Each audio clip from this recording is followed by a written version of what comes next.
All right, it's Wednesday, and that means land and garden expert Craig Hicknight is joining us live to answer all of your questions. Remember to head to the WQAD Facebook page and send us what you have. And welcome back. Happy New Year. to Happy you. New Year. Glad to be here. Yeah, all Glad to have you right. back. To get things started off, so here we got a potted fir tree in November. When should it be planted?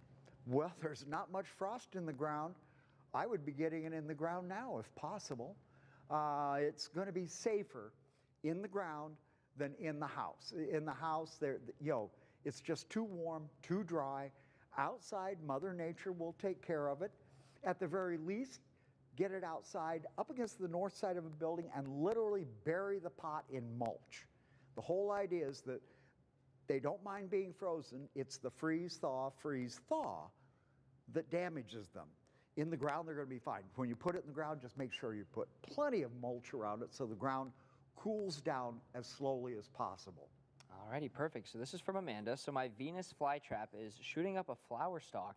Does that mean it hasn't reached dormancy? He is in a cold window kept roughly at 55 degrees. Actually, it's not uncommon for them to bloom. We've had them that sat on a windowsill during the winter, cool, east windowsill, and out on a northern patio during the summer, and it never went dormant for 3 years.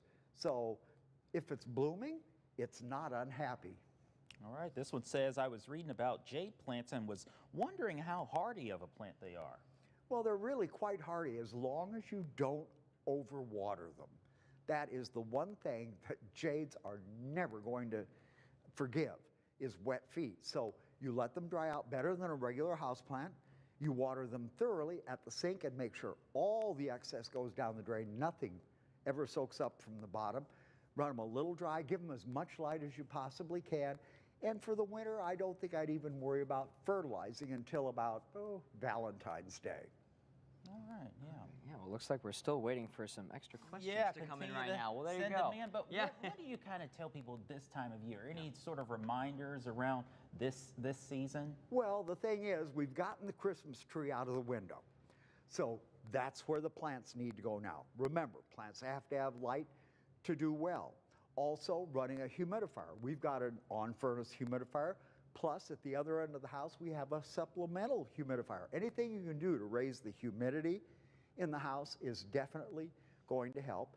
And I always caution people, if you've got several plants in the house, don't schedule water. Don't water everybody on Saturday. Maybe check on Wednesday and Saturday, and anybody that's marginal on Wednesday, you let them go until Saturday. No plant is going to die in 3 days. All right, now we've got some questions. Yes, I was going to say, they're coming in. Yeah. Well, great tips there. So this is from Sharon. So where can I get a real Christmas cactus?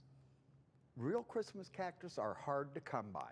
Everything you see commercially are actually zygocactus, which we call them Thanksgiving cactus.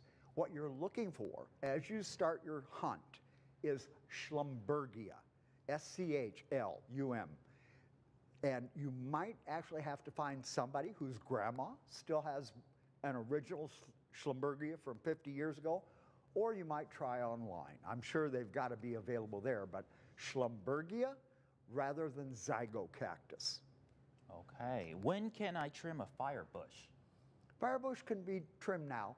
The ground is cold enough and we're far enough, we're past the first year. I always caution pruning in the fall in case you might force out some late growth, but now the weather has cooled down enough, the ground is cold enough, we can start our winter pruning now.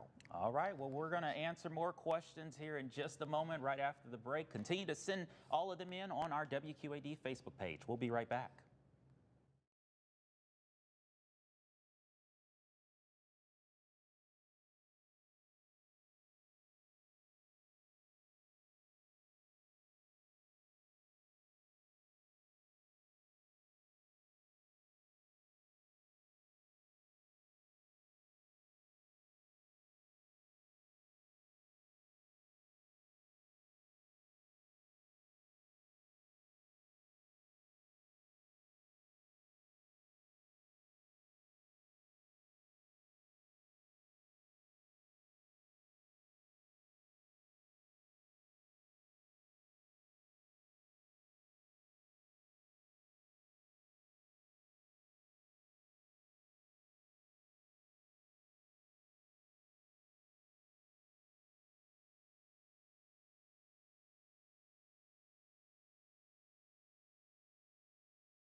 Welcome back. It's 11:46, and we are here with our plant and garden expert, Craig Hignite, and we are going to get things rolling once again here. Just a second. yeah, Oh, Morgan yeah, so had we're a actually going to Morgan was asking a question from over at the Weather Center. How can I forget? And she was talking about Tillandsia, the air plant. And I always tell people, when you buy Tillandsia, you also go out and you buy a gallon of distilled water. Tillandsias are not thrilled with the chemicals in city water. So when you're soaking them, soak them, then put them back where you're growing them. You can reuse that water. That water can go back in the jug and you can just use it until you use it up. All right. Perfect. So this one is from Gail. So I have potted the top of a pineapple. How do I take care of it? Okay, pineapple are in the bromeliad family, first cousin to that Tillandsia we were talking about. And what you're going to do is you want a very open and porous soil. Remember, they grow in volcanic soils naturally, so they like very good drainage, which means that you should run them just a little bit to the dry side. I always keep the cups of the leaves, where the leaves join the stem, with water in them. They take up water through the base of the leaves. Again, very bright light, fertilized probably about once a month, and it's probably going to take you about 2 years before you get the plant big enough to come back into bloom. All right. Can I still prune my oak and maple trees even though the winter has been mild? I think it's cold enough now. We're going below freezing every night, so yes, the oaks and maples can be pruned now. Remember, the maples we can prune clear out through spring. The oaks, we stop pruning them when the weather warms up in the spring and the frost goes out of the ground. All righty. Perfect. So what are some indicators to look for if a plant is being over or underwatered? Okay, overwatering will normally express itself several ways. One, you'll get black spots, black edges, brown edges. The plant will feel fully moist and yet it's wilting. What has happened, the roots are drowning and the roots are deactivating, so they can't take up water. On the dry side, I always look for yellow leaves. That means the plant is pulling the nutrients out of the oldest leaves on the plant, moving it up to the growing tip where the new growth is. It's trying to keep itself alive. Okay. How do I keep mums inside through the winter? Okay, mums are not the greatest house plant in the world, but they'll survive. What we're going to do is go ahead and clip off all those spent flowers. We're going to get them into a sunny window or get them under a really good light setup, and we're going to run the lights for 16 hours a day. We're going to treat them as any other house plant, except we're going to fertilize a little bit more. We're going to fertilize probably every 10 days to 2 weeks, remembering that about once a month you should water them really thoroughly to get the minerals out of the pot. And if the plant really starts to grow, put on a lot of new growth, just keep it sheared back. We don't want it all big and leggy when spring gets here. We want it nice and clumpy and compact.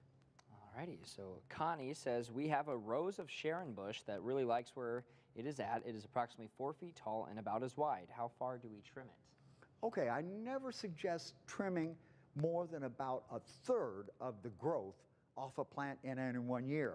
Now, on the Rose of Sharon, as they get very old, you might, no, I'm not going to say that. People are going to get that wrong. So never prune more than about 1/3 of the growth in any 1 year. If the plant's 4 feet tall, that means you can take off a little over 1 foot this winter.